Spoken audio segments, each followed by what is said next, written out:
Então é isso, pessoal. O nosso tema da aula de hoje é recursos hídricos, só que pensando agora a realidade brasileira, né? Pensando algumas questões que envolvem os recursos hídricos no Brasil. E na aula passada, nossa, saiu errado aí, vai.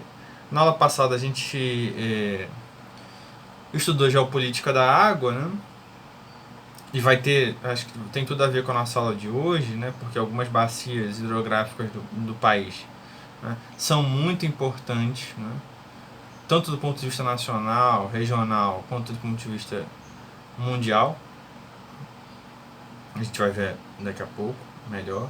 E na próxima aula a gente tem uma avaliação que vai continuar com esse tema. Vai agora só trazer algumas reflexões sobre o Brasil.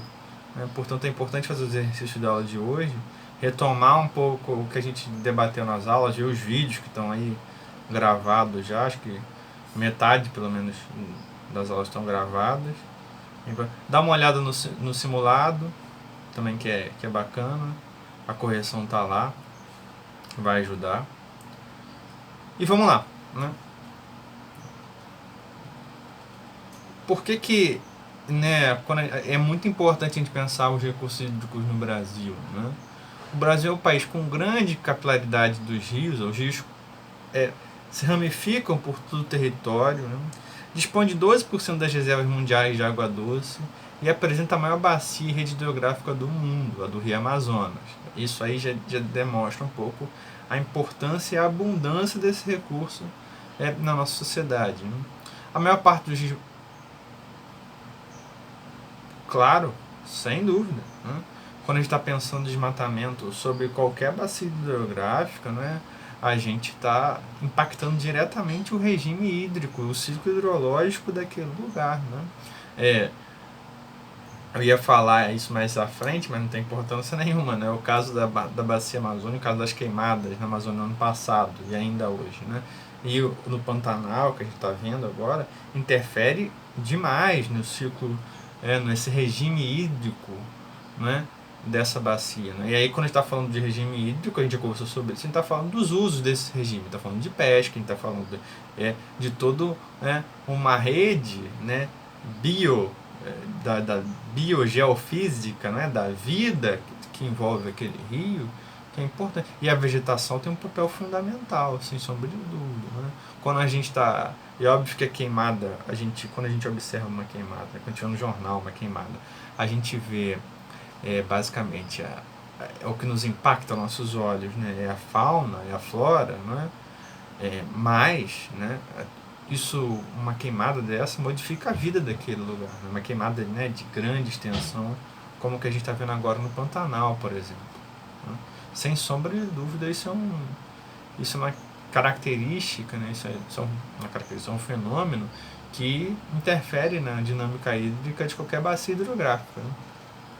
Seja ela uma bacia de grande porte, né, que tem todo, né, como a bacia amazônica, ela tem toda uma característica toda especial, né, porque ela é gigantesca, né, mas mesmo assim interfere, né, a natureza, como eu já conversei com vocês em algumas aulas, né, a gente não pode observar a natureza em parte, a natureza tem toda uma dinâmica própria, né, que está totalmente interligada uma coisa com a outra, né, e né, os regimes hídricos, né, as características hídricas de um lugar, né, estão intimamente relacionados com fauna e com flora. Né?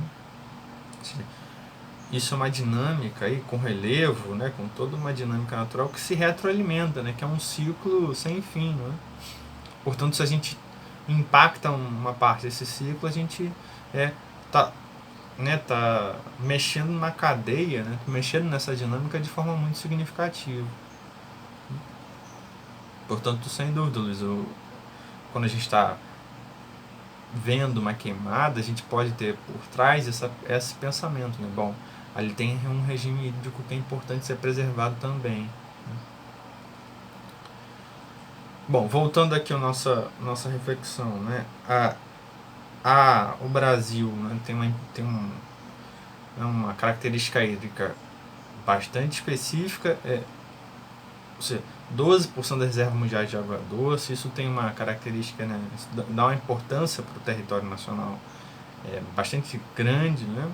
No território brasileiro predominam rios perenes, né, em consequência dos climas úmidos, sendo, portanto, a maior parte do regime pluvial, né, ou seja, rios que percorrem o território nacional inteiro. Né? Tanta riqueza e privilégio em rios, entretanto, não mantém o país isento de problemas, né, relacionados à má utilização das águas, à poluição, à devastação das matas ciliares.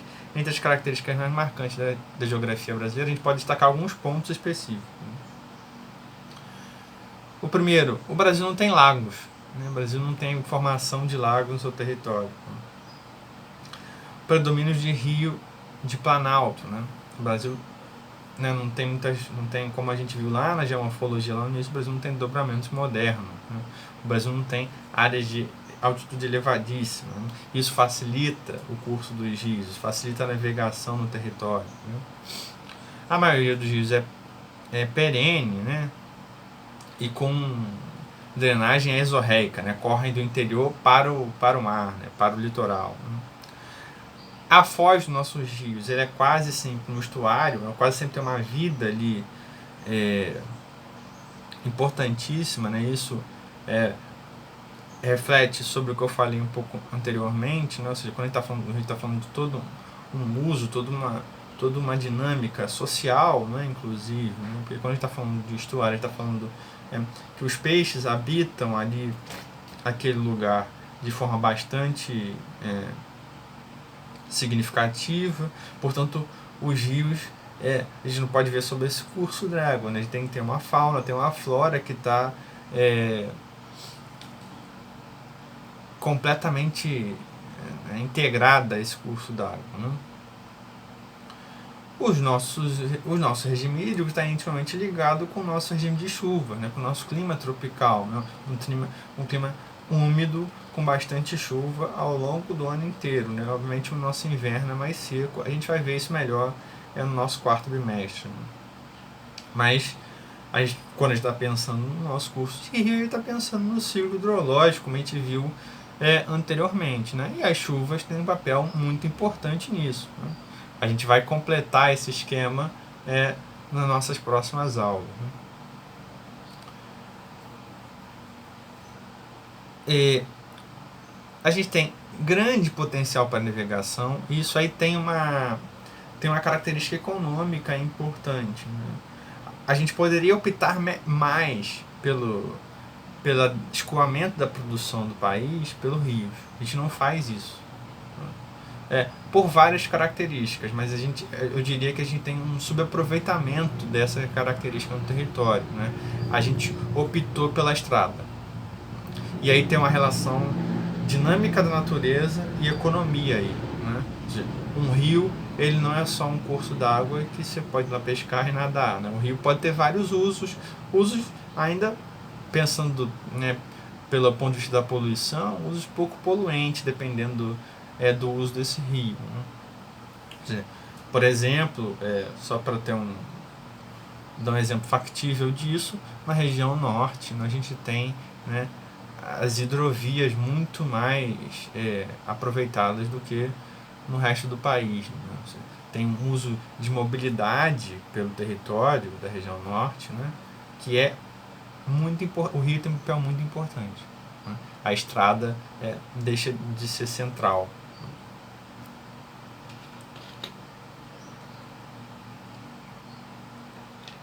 E é muito importante isso, um pouco o que a gente já conversou até o momento, né? Quando a gente está pensando em recursos hídricos, né, é sempre importante lembrar que a gente está falando de 3 pontos que se relacionam. Né? A gente está falando, né, dessa dinâmica natural, da sustentabilidade dessa dinâmica natural, né, que a gente já estudou muito bem aqui as características de um rio, né, do regime fluvial, da sua bacia hidrográfica, né, etc. A gente está pensando na sociedade que usa, né, esse recurso natural, né, portanto a gente está pensando na relação sociedade-natureza, que está mediada, que está intimamente atravessada por uma determinação política. Né? Ou seja, como a sociedade observa esse recurso natural? Né? qual a importância que a sociedade dá para esse recurso natural, né? Então, a gente sempre nunca pode deixar de observar esses 3 pontos, né? Esses 3 círculos que estão aí, não é? Seja, né, o recurso hídrico que a gente observar, né, essas 3 características, esses 3 fundamentos, né, estão por trás do nosso pensamento, né?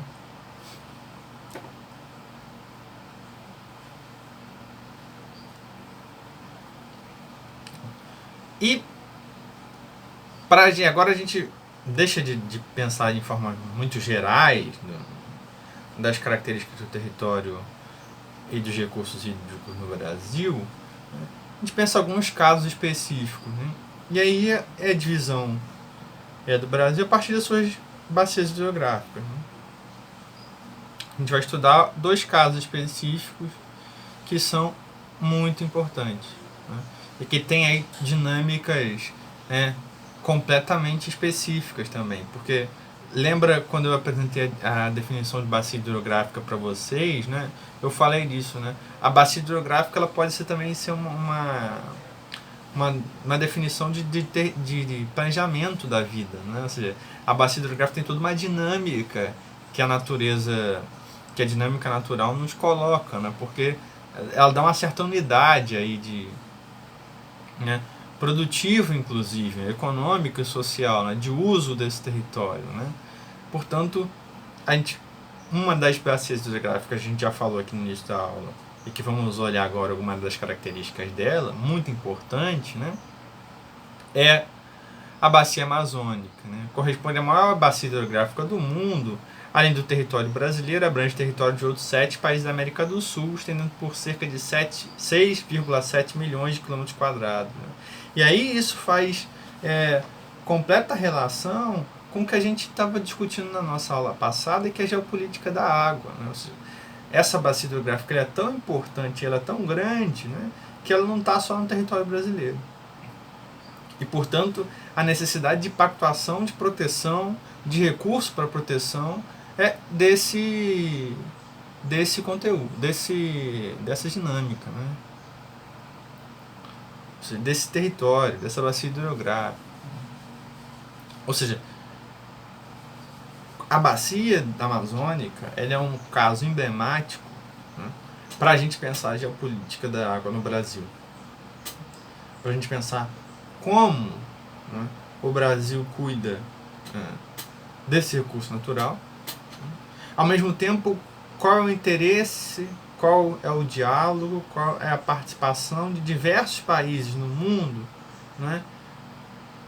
Qual é o interesse de diversos países no mundo nesse território, nessa bacia hidrográfica, nessa dinâmica natural que compõe a floresta amazônica. E aqui mais a gente não está nem olhando mais só do ponto de vista dos recursos hídricos, a gente está pensando o que significa a Amazônia de forma geral, né? Fauna, flora, relevo, recursos hídricos, né? Ou seja, toda a dinâmica natural que compõe esse bioma. Né? O Rio Amazonas é o maior rio, extensão e volume de água do planeta, possui grande navegabilidade, como a gente conversou agora há pouco, né? Nasce na Cordilheira dos Andes, né? E entra no Brasil com o Rio Solimões, né? E aí, quando o Solimões encontra o Rio Negro, passa a se chamar Amazônia, né? Rio Amazonas. Portanto, toda essa dinâmica natural que passa por diversos países, né? E que grande parte, obviamente, está no território brasileiro, né? Faz essa bacia, né? Faz todo esse regime hídrico que é importante a gente ter em mente, né? Por atravessar territórios de planície totalmente navegável, né? Isso dá essa característica que eu falei da região norte, né? Das hidrovias terem um papel fundamental, né? E os afluentes também têm esse papel, não só o Rio Amazonas, né? Todos os afluentes têm esse papel. Né? Outra característica marcante, né? E aí esse aqui é um debate, né? E é isso que eu quero chamar a atenção para vocês na aula de hoje, essa dimensão política do uso do Rio Amazonas. Né? um rio plano, ele tem um potencial hidrelétrico muito forte, né? Porque é fácil você represar, né? Entretanto, né, aí é o debate, né? Essa é a questão, né? Esse potencial hídrico ele pode ser explorado ou não. Todo rio tem um potencial de produção de energia, né? Porque a gente tem energia formada, né? Criada pelas hidrelétricas, né? E aí fica o debate, né? Esse é o debate que é, ocasionou, surgiu no Brasil ao longo dos anos, 20 anos atrás, né? Começou a se pensar, bom, a gente pode produzir energia hidrelétrica a partir do Rio Amazonas, a partir da bacia hidrográfica do Rio Amazonas, né? Qual o impacto disso nas populações daquela região? Qual é o impacto disso para o território nacional inteiro, né? Essa balança aí, onde que a gente, para que lado ela pesa, né? Afinal, uma grande obra num bioma como esse produz poluição, produz desmatamento, produz deslocamento de populações tradicionais indígenas. Qual é o debate a ser feito aí, né? 2014, se eu não me engano, 2013, né, começa a construção da usina de Belo Monte, né? Um dos momentos mais polêmicos aí, ambientais ao longo dos últimos anos, né? Ela é uma obra de grande potencial energético, né? Mas olha, pensando, né, a floresta amazônica, né, pensando no impacto de uma hidrelétrica na floresta amazônica, né, será que faz sentido ter uma grande hidrelétrica ali? E aí, veja, ela envolve 3 municípios, 2 áreas de populações indígenas. Olha aí a área, né, que a gente vai ver, uma área inundada muito grande, né? E uma produção hidrelétrica no meio da floresta. Ou seja, você não está só produzindo ali, né? Você tem toda uma rede de cabeamento para escoar essa produção de energia para o território nacional inteiro. Ou seja, você mexe com mais áreas da floresta, né? Que é a foto da usina já construída, já não sei se ela está em pleno funcionamento, mas ela está construída, né? As principais discussões acerca desse uso, né, para o rio, né, estão relacionadas ao deslocamento das comunidades tradicionais, né, o alto investimento, né, esse é um recurso caro, isso é uma construção cara, né, uma construção hidrelétrica requer muito investimento do Estado, né, nenhum capital privado constrói hidrelétrica no mundo, né. O impacto ambiental é grande, né, a gente está falando aí de rede de distribuição, de geração de, né. E a questão é se o impacto ambiental compensa, né, a capacidade de energia, a produção de energia para o território. O argumento principal dos favoráveis a essa obra foi que ela é uma obra que está gerando e vai gerar muita energia para o Brasil como um todo, né, e afasta a possibilidade de apagão do país, né. O que não se justifica claramente, porque o país já não tem mais apagão ao longo de muitos anos, né? E por fim, tem uma justificativa essa é bastante criticável, né? Que a construção de uma grande obra ela sempre gera crescimento econômico, né? Porque ela gera, uma grande obra ela se transforma em vários outros gastos e vários outros investimentos em vários outros setores, né? Contratação de pessoal, contratação de matéria-prima, etc. Então, tem toda uma cadeia produtiva para uma grande obra tá pronta no território, né? E uma cadeia produtiva que é contínua, né? Que você precisa estar ali sempre colocando matéria-prima e produzindo, até essa coisa gigantesca estar pronta, como por exemplo é uma hidrelétrica, né? Essas são alguns prós e contras dessa principal fornecedor de energia no meio da Amazônia brasileira. Isso, do ponto de vista ambiental, é um passivo, uma questão muito grande. Né? E é isso que eu quero chamar a atenção para a gente começar a pensar recursos hídricos a partir dessas dinâmicas de uso e de formação política. Né? Porque, como eu falei lá no início da aula, nos slides anteriores, quando a gente está pensando recursos, a gente só não está pensando a dinâmica natural. A gente está pensando os usos sociais e políticos disso. Né? E esse é um exemplo claramente atravessado pela política dos grandes empreendimentos de ideias que começou no início, no metade do governo Lula e pegou o governo Dilma inteiro até o impeachment. Né? Ou seja, o grande empreendimento, né, faz com que a economia se movimente. Entretanto, tem um passivo ambiental. Essa foi a balança. Né? Essa é a balança que a gente tem que refletir sempre. Alguém ia falar alguma coisa. Abrir um áudio.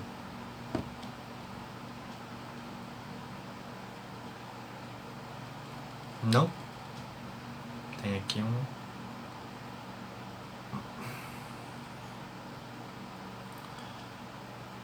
Portanto, quando a gente está pensando a bacia hidrográfica, é sempre importante isso tá na nossa cabeça. Né? Quando está pensando gestão de bacia, gestão de recursos hídricos de forma geral, é sempre importante isso estar marcado para a gente. Né? Outra bacia importante que acontece o mesmo, né? Que acontece a mesma dinâmica aí, só que agora por outro tipo de grande estrutura, grande obra, né, é a bacia do Rio São Francisco. O Rio São Francisco atravessa o sertão da Bahia, né, mesmo atravessando o semiárido, né, brasileiro, ele não seca. Né, ele é um rio que tem uma integração do Nordeste, né, ele integra o Sudoeste brasileiro ao Nordeste, isso é importante, né, pelos usos desse rio. O rio tem papel nos biomas da Mata Atlântica, um pouco da Mata Atlântica, de Cerrado e da Caatinga brasileira. Você tem todo, como eu falei também com a Amazônia, tem toda uma dinâmica de fauna e de flora importante. Né? E é um rio importante economicamente, né? Porque escoa a produção, né? E tem uma dimensão de irrigação importante, porque ele passa por áreas mais áridas, mais secas, né? E ele tem alguma produção de energia elétrica também. A grande questão do Rio São Francisco, e aí está o rio para vocês verem, né? Ele sai de Minas e vai lá, chega lá em Alagoas, né? Olha por onde que ele passa, ele corta a Bahia, né? E em amarelo aí está a bacia hidrográfica dele, né? Está ele e seus afluentes, está todo esse regime hídrico que a gente está pensando da bacia hidrográfica e todos os usos provenientes disso, é sempre importante lembrar. Tá? Historicamente, tem a construção da usina de Sobradinho, né? É sempre essa coisa de qual é a relação entre sustentabilidade e produção de energia hidrelétrica, qual é o impacto da produção de energia elétrica. A produção de energia elétrica não é uma energia totalmente limpa, né? Como a gente viu com a Amazônia, no caso amazônico, no caso de Sobradinho também, a gente pode fazer a mesma reflexão, né? A redução da vazão do rio, o desaparecimento de 4 cidades que foram submersas, dentre elas os problemas afetados pelo rio estão a poluição, causada pelo garimpo, pelos defensivos agrícolas, famosos agrotóxicos, né? O uso exagerado para irrigação, assoreamento, né? Ou seja, redução da mata ciliar, né? Esse rio, que é gigantesco, é importante, ele passa também por vários problemas ambientais no seu curso ao longo dos anos. Né? Aí tem uma construção de usina hidrelétrica que gera esse impacto importante. Né? Só que nos anos 2000, 2005, 2006, né, começa uma importante obra que ela não está totalmente pronta, né? os governos do PT, Bolsonaro também agora inaugurou frente dessa obra, que é a transposição desse rio. A transposição de águas desse rio para algumas áreas do semiárido nordestino, né, indo a leste, né, pensando, tendo o papel exatamente de irrigação, ou seja, de transformar a produção agrícola naquela região. Né. Só que veja, olha o nível do projeto, é uma transposição de um rio. Né. Qual é a crítica que a gente pode fazer disso? Um rio tem uma dinâmica, como a gente falou, a bacia hidrográfica, transpor isso, retificar esse rio, tem um impacto aí gigante. Né? Essa é a crítica dos principais grupos ambientalistas, né? Que isso pode afetar de maneira drástica, né? E está afetando, né? Já tem pesquisas envolvendo, observando essa mudança, né? Que isso afeta a dinâmica do rio como um todo. Né? Ou seja, construir um afluente artificial, que é isso, né? transpor esse rio, tirar a água desse rio, retificar e mudar o curso desse rio. Olha a dinâmica, uma obra dessa está mudando a dinâmica da bacia hidrográfica inteira. Por isso é importante, quando a gente fala lá no início da geografia, a relação de sociedade e natureza. Veja que a sociedade, né, a dimensão política do que está materializada no território, está transformando a natureza de forma significativa, está modificando a bacia hidrográfica. Né, porque você, ao modificar o curso do rio, você modifica a bacia hidrográfica inteira. Esse é um caso bastante emblemático de grande obra também, né, que interfere na bacia hidrográfica, que interfere no regime dessa bacia hidrográfica. Outra característica, né, dos recursos hídricos no Brasil são os aquíferos.